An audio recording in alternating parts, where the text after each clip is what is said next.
afternoon, everyone. Welcome to the Bright session. I hope you all are good. So, we are going to start revision of chapter number 1 जो हम लोगों ने कल करा था. आगे कल मैंने आपको इफेक्टिवनेस, एफिशिएंसी और कुछ करेक्टरिस्टिक्स बताए थे, राइट. आज हम लोग इसके आगे का करेंगे. ठीक है, आगे क्या है वो टॉपिक्स देख लेते हैं हम लोग. ये मैंने आपको कल ये सब तो क्लियर कर दिया था. आगे जो है हमारा शायद मे बी ऑब्जेक्टिव्स है. Objectives of management. Objectives of management क्या होते, ठीक है, ये मैंने को पढ़ाया था, याद होगा तो. ऑब्जेक्टिव्स जो होते हैं हमारे ऑर्गेनाइजेशनल ऑब्जेक्टिव, सोशल ऑब्जेक्टिव और पर्सनल ऑब्जेक्टिव. ठीक है, हमारे पर्सनल ऑब्जेक्टिव, ये 3 तरह के हमारे ऑब्जेक्टिव्स होते हैं मैनेजमेंट के. ठीक है, ऑर्गेनाइजेशन, सोशल और पर्सनल, ये तीनों. आगे देखते हैं, इसको एक एक कर एक्सप्लेन करते हैं.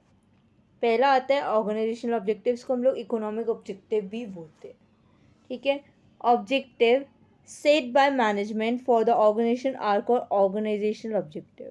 जहाँ पे हमारा ऑब्जेक्टिव सेट किया जाता है, objective set by management, management के थ्रू हमारा ऑब्जेक्टिव सेट किया जाता है ऑर्गेनाइजेशन में, उसे हम लोग ऑर्गेनाइजेशनल ऑब्जेक्टिव कहते हैं. दोबारा बताती हूँ, मैनेजमेंट में हमारा जहाँ पे ऑब्जेक्टिव सेट किया जाता है ऑर्गेनाइजेशन में, उसे क्या कहते हैं, ऑर्गेनाइजेशनल ऑब्जेक्टिव. ठीक है, ये 3 एलिमेंट्स हैं. फर्स्ट है सर्वाइवल, जहाँ पे हम लोग अर्न करते हैं इनफ रेवेन्यू. सेकंड है प्रॉफिट, जहाँ पे हमारे कवर कॉस्ट और रिस्क कवर होता है. और थर्ड है ग्रोथ, जहाँ पे हमारी सेल्स बढ़ती रहती है, जब हमारी सेल्स बढ़ती रहती है. सर्वाइवल में क्या करते हैं हम लोग, अर्न करते हैं जितना हो सके, रेवेन्यू गेन कर लेते हैं. प्रॉफिट में हम लोग जो भी कॉस्ट होता है उसको कवर अप करने की कोशिश करते हैं और रिस्क को कवर अप करने की कोशिश करते हैं. ग्रोथ में क्या होता है, हमारा इंक्रीज, सेल्स बढ़ती रहती है. ठीक है, जहाँ पे हमारा मैनेजमेंट हमारा ऑब्जेक्टिव को सेट करता है ऑर्गेनाइजेशन के अंदर, उसे हम लोग ऑर्गेनाइजेशनल ऑब्जेक्टिव्स कहते हैं. क्लियर है. नेक्स्ट पे आते हैं सोशल ऑब्जेक्टिव. सोशल ऑब्जेक्टिव्स क्या होते हैं हमारे, ये देखो. A business should conduct the activity to fulfill the expectation of the societies, providing schools and colleges to employees, giving employment opportunities. यहाँ पे क्या होता है, business should conduct activities conduct करते हैं अपनी सोसाइटी की एक्सपेक्टेशंस के लिए, ताकि जो सोसाइटी में उसमें सारी फुलफिल हो सके. सोसाइटीज़ में स्कूल्स प्रोवाइड हो सके, रिचेज एम्प्लॉयज़ ये सब एम्प्लॉयमेंट अपॉर्चुनिटीज़ दे सके, ये सब सोशल में प्रोवाइड किया जाता है. Business should conduct the activity, जहाँ कुछ एक्टिविटीज़ कंडक्ट करता है बिजनेस, ताकि सोसाइटी की जो एक्सपेक्टेशंस हैं, सोसाइटी की क्या है एक्सपेक्टेशंस जो हैं वो क्लियर हो सके, स्कूल्स मिल सके, रिचेस मिल सके एम्प्लॉयज़ के लिए, और एम्प्लॉयमेंट्स जो एम्प्लॉयमेंट्स देते हैं, एम्प्लॉयमेंट को अपॉर्चुनिटी देते हैं, वो सब भी मिल सके. Undesirable activity should not be undertaken for maximising profit. यहाँ पे अनडिज़ायरेबल एक्टिविटी कभी भी अंडरटेकन नहीं होती है ज़्यादा प्रॉफिट कमाने के लिए. यहाँ पे एक प्रॉफिट नहीं कमाया जाता है, यहाँ पे सारा का सारा में क्या देखा जाता है, सोसाइटीज़ का देखा जाता है.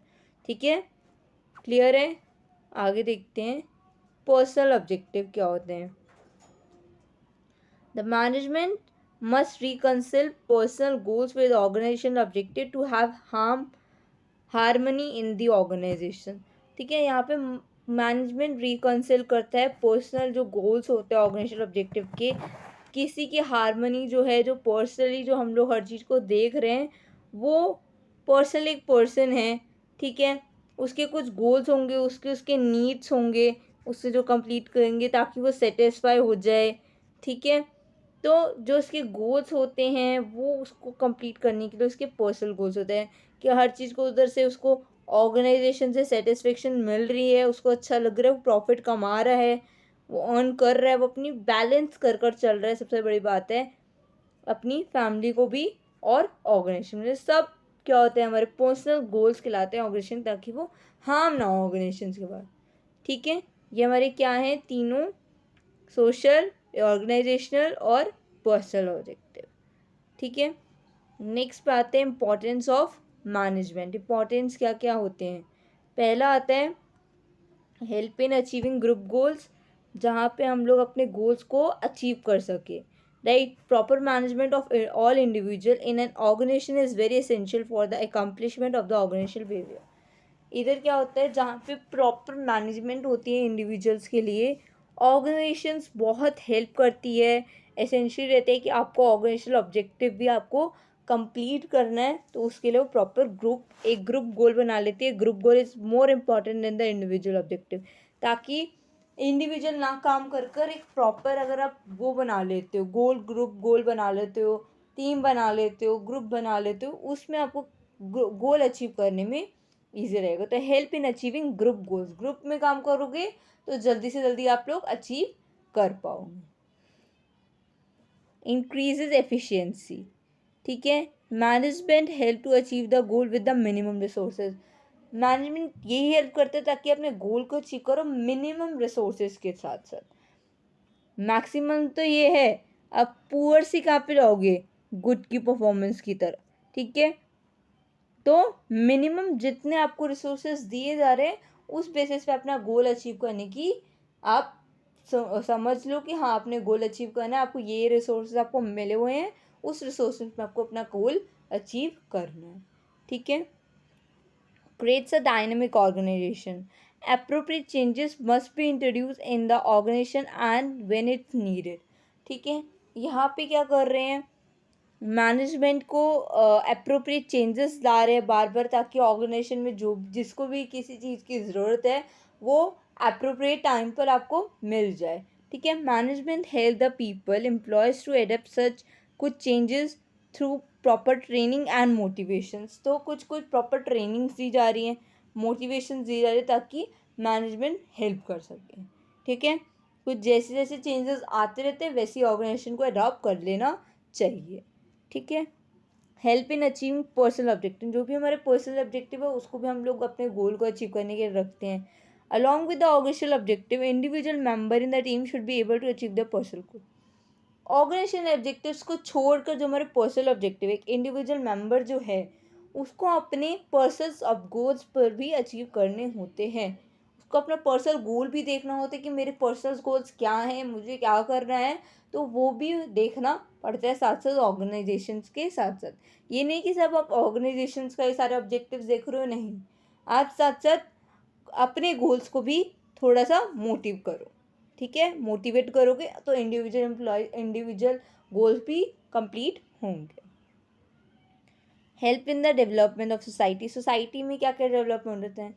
Management develops not only the organisation but also society. Management सिर्फ ऑर्गेनाइजेशंस को डेवलप नहीं करता है, साथ साथ सोसाइटीज़ को भी डेवलप किया जाता है, ठीक है. यहाँ पे सोसाइटीज़ वर्ड जो है, सोसाइटी को भी एक मैनेज करना बहुत ज़रूरी है, ठीक है. सिर्फ ऑर्गेनाइजेशंस के लिए नहीं, सोसाइटी को भी. देखो यहाँ पे लिखा है, मैंने ये सारे पढ़ा है. Importance, help to achieve goal, achieve जहाँ पे कर लेते हैं अपने ग्रुप गोल्स में करना चाहिए हमें. एफिशिएंसीज को बढ़ा देना चाहिए, ठीक है. Creates a dynamic organisation, numbers थोड़े इधर उधर हो गए. डायनेमिक होना चाहिए, अचीविंग पर्सनल गोल भी करना चाहिए फोकस, और डेवलपमेंट जो सोसाइटी है, मैनेजमेंट सोसाइटी ऑर्गेनाइजेशन में नहीं, सोसाइटीज़ में भी ध्यान रखती है, ठीक है. नेचर ऑफ मैनेजमेंट, नेचर जो है मैनेजमेंट के, हमारे आते हैं आर्ट, साइंस, प्रोफेशन. ये मैंने आपको पढ़ाया था, राइट. आर्ट, साइंस, प्रोफेशंस क्या होते हैं हमारे, जिसमें हमें आर्ट पता चलती है, साइंस और प्रोफेशनली जो हम लोग को पता है, ठीक है. ये हमारे क्या है, नेचर ऑफ मैनेजमेंट. एक एक कर एक्सप्लेन करते हैं. मैनेजमेंट इज़ एन आर्ट, ठीक है. Management is an art because a manager uses his skills and knowledge in his day-to-day activity for achieving the goals of the organization. Management क्या करता है, एक आर्ट है जहाँ पे मैनेजर अपने स्किल्स को, अपनी नॉलेज को डे बाय डे यूज़ करते हैं अपने गोल्स को अचीव करने में, ठीक है. अपने ऑर्गेनाइजेशंस के अंदर डे बाय डे जो भी एक मैनेजर है, ठीक है, वही हर चीज़ को अपने स्किल्स बताएगा कि ये मेरे पास ये स्किल्स है, ये नॉलेज है. तो डे टू डे जो जो बताता रहेगा हर मैनेजर, अपने गोल्स को क्या करता रहेगा, अचीव करता रहेगा, ठीक है. अपने गोल्स को अचीव करता रहेगा as an art, as an art. Existence of theoretical knowledge होनी ज़रूरी है। Features of an art, this knowledge is derive from the experience of expert. Experience होना चाहिए एक्सपर्ट का। पब्लिश जो करते हैं form of books, literature, different fields like dance, music, public speaking, management, ये सब हमारे थियोरेटिकल नॉलेज में आ जाते हैं। अगर आप कोई भी एक्सपीरियंस ले रहे हो तो एक्सपर्ट ही कर सकता है वो बंदा, ठीक है। वो एक्सपर्ट हो जाएगा उस चीज़ में। फॉर्म ऑफ बुक पब्लिश कर सकता है, लिटरेचर जो भी उसके अंदर है, लाइक डांसिंग हो गए, म्यूज़िक हो गए, पब्लिक स्पीकिंग कर रहा है, मैनेजमेंट कर रहा है, इवेंट्स चला रहा है, तो ये सारे क्या है, थियोरेटिकल नॉलेज, ठीक है।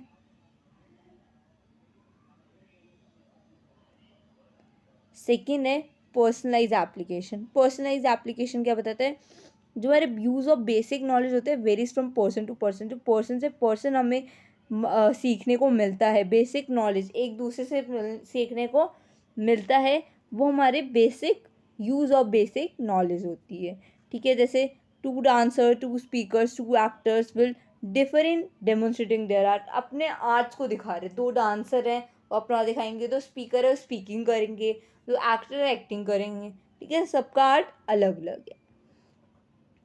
Based on practice and creativity, creativity और प्रैक्टिस होना बहुत ज़रूरी है। Art involve creative practice of existing theoretical knowledge. साथ साथ वो कहते हैं कि थ्योरेटिकल नॉलेज भी होती है, बट आपको क्रिएटिव प्रैक्टिस होना भी ज़रूरी है, क्रिएटिव माइंड होना भी ज़रूरी है। अब आजकल के टाइम पे क्या है, क्रिएटिव माइंड होना ज़रूरी है। क्लियर है। नेक्स्ट है management is a science. Science क्या है, सिस्टमेटिकली ऑर्गेनाइज बॉडी है नॉलेज की, जो सिस्टमेटिकली चलती है। यहाँ पे हम लोग लॉजिकली सोचते हैं, फैक्ट्स सोचते हैं, इवेंट्स जो होते हैं वो सब हम लोग सोचते हैं एज अ साइंस। फैक्ट्स हो गए, लॉजिकल हो गया, इवेंट्स हो गए, जो हम लोग फाइंड करते हैं, ऑब्जर्व करते हैं, ये सारे साइंस में आ जाते हैं, ठीक है। हम लोग को पता है, जब हम लोग साइंस पढ़ते थे तो इसके अंदर हमारे सारे का लॉजिकली, कि इसके अंदर क्या लॉजिक लगा है कि जिससे ये फॉर्मूला बन गया है, ठीक है। क्या ऐसा चीज़ अप्लाई की गई है, फैक्ट कौन सा लगा है, तो ऐसी चीज़ बन गई है, तो ये, ठीक है। Body of knowledge systemise principle based on experiments, universal validity, ठीक है। Management as a science, although management has systemise body of knowledge, they can be compare with the principle of physical science which are defined और exact, ठीक है। ना तो ये compare कर सकता है, एक तो बॉडी ऑफ नॉलेज तो है ही ये, बट ये एक कंपेयर नहीं कर सकता प्रिंसिपल ऑफ फिजिकल साइंस के साथ। बहुत डेफिनेट और एग्जैक्ट पॉइंट बताता है, ठीक है। मैनेजमेंट इन एग्जैक्ट है, सॉफ्ट साइंस है, ठीक है। एग्जैक्ट जो साइंस बताती है वो सारी एग्जैक्ट पॉइंट ऑफ व्यू बताती है कि हाँ इस बेसिस पे फॉर्मूला प्रिपेयर किया गया है, इस बेसिस पे फैक्ट निकला गया है, तो ये अलग है, ठीक है। तो प्रॉपर मैनेजमेंट जो है साइंस नहीं है, इन एग्जैक्ट है और सॉफ्ट साइंस है, ठीक है। As a profession is an occupation backed specialise knowledge होनी चाहिए, ट्रेनिंग होनी चाहिए, ताकि आप एंट्री कर सको एक रिप्रेजेंटेटिव बॉडी में। मतलब अगर आप डॉक्टर हो तो उस डॉक्टर की लाइन में पहुँचो, सीए हो तो सीए की, डॉक्टर हो गए, सी हो गए, टीचर हो गई, ठीक है। तो इन सब की लाइन में सबके अलग अलग स्पेशलाइज नॉलेज होती है, जहाँ पे हम लोग को ट्रेनिंग भी दी जाती है। क्लियर है। वेल डिफाइन और बॉडी नॉलेज होना ज़रूरी है एज अ प्रोफेशन, जहाँ पे मैनेजमेंट एक्सपर्ट होना चाहिए, उसको डेवलप, उसको हर चीज़ के बारे में पता होना चाहिए as a profession. Restricted entry उन्हीं की होती है, मैंने आपको बताया था, अगर सी है तो सी की एंट्री एज एन प्रोफेशनल की आप IIM से कर सकते हो। एक एजुकेशनल ट्रेनिंग जहाँ पे आपको प्रोवाइड की गई है उन्हीं को मिलती है। डॉक्टर बहुत सारे लॉ में मेडिकल कॉलेजेस हैं, ठीक है, उनके लिए। चार्टेड के लिए आप बहुत सारे professional organisation, institute of chartered accountant of India, ठीक है। टीचर्स के लिए BEd ज़रूरी है, ठीक है। और लॉयर्स के लिए LBL लॉयर के लिए है, LLED है ना। तो ये सब प्रोफेशंस हैं, ठीक है। ये IIM है, ओके। प्रोफेशनल एसोसिएशंस होना, इसके लिए एक कोड ऑफ कंडक्ट किया जाता है, ऑल इंडिया मैनेजमेंट एसोसिएशन, एमा all India management association, new Delhi में ही है ये, ठीक है। जहाँ पे कोड ऑफ कंडक्ट, जहाँ पे हर चीज़ का प्रोफेशनल एसोसिएशंस किया जाता है, ठीक है। एथिकल कोड्स ऑफ कंडक्ट जो होते हैं, all profession are bound by a code of conduct which guides, जहाँ पे गाइड करते हैं बिहेवियर ऑफ इट्स मेंबर। जैसे doctor take an oath of ethical practice at the time they enter the profession. उनको बहुत सारी प्रैक्टिस करनी पड़ती है, एथिकली प्रैक्टिस करनी पड़ती है।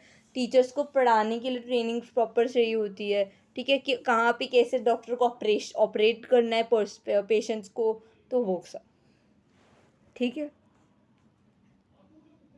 सर्विस मोटिव क्या होता है इनका, तो मेन मोटिव यही होता है, the primary objective of profession is providing service to the society. Society इसको क्या करते हैं, ये प्रोवाइड करते हैं सर्विसेज एज एन मोटिव, कि अगर डॉक्टर है तो डॉक्टर एज अ पेशेंट्स को हैंडल करेगा, अगर एक टीचर है तो स्टूडेंट्स को मोटिवेट करेगी, ऐसे टीच करेगी, ये सब करेगी, तो ये सब सारे उसके सर्विस मोटिव है, ठीक है। लेवल्स हम लोग नेक्स्ट क्लास में करेंगे, ठीक है। आज हमारा यहीं तक रखते हैं, उससे ज़्यादा नहीं करते। आज हमने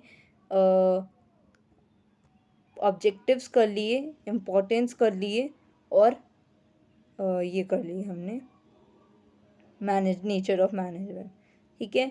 तो आज का ये 3 टॉपिक है, ये तीनों एक बार रिवाइज कर लेना अच्छे से, इम्पोर्टेंस, ऑब्जेक्टिव और नेचर। क्लियर है? आई होप आपकी आज की क्लास क्लियर हुई होगी। ज़्यादा नहीं करवा रही हूँ, सिर्फ आपको रिवीजन चल रही है, तो कोई डाउट नहीं होना चाहिए। Okay class, thank you.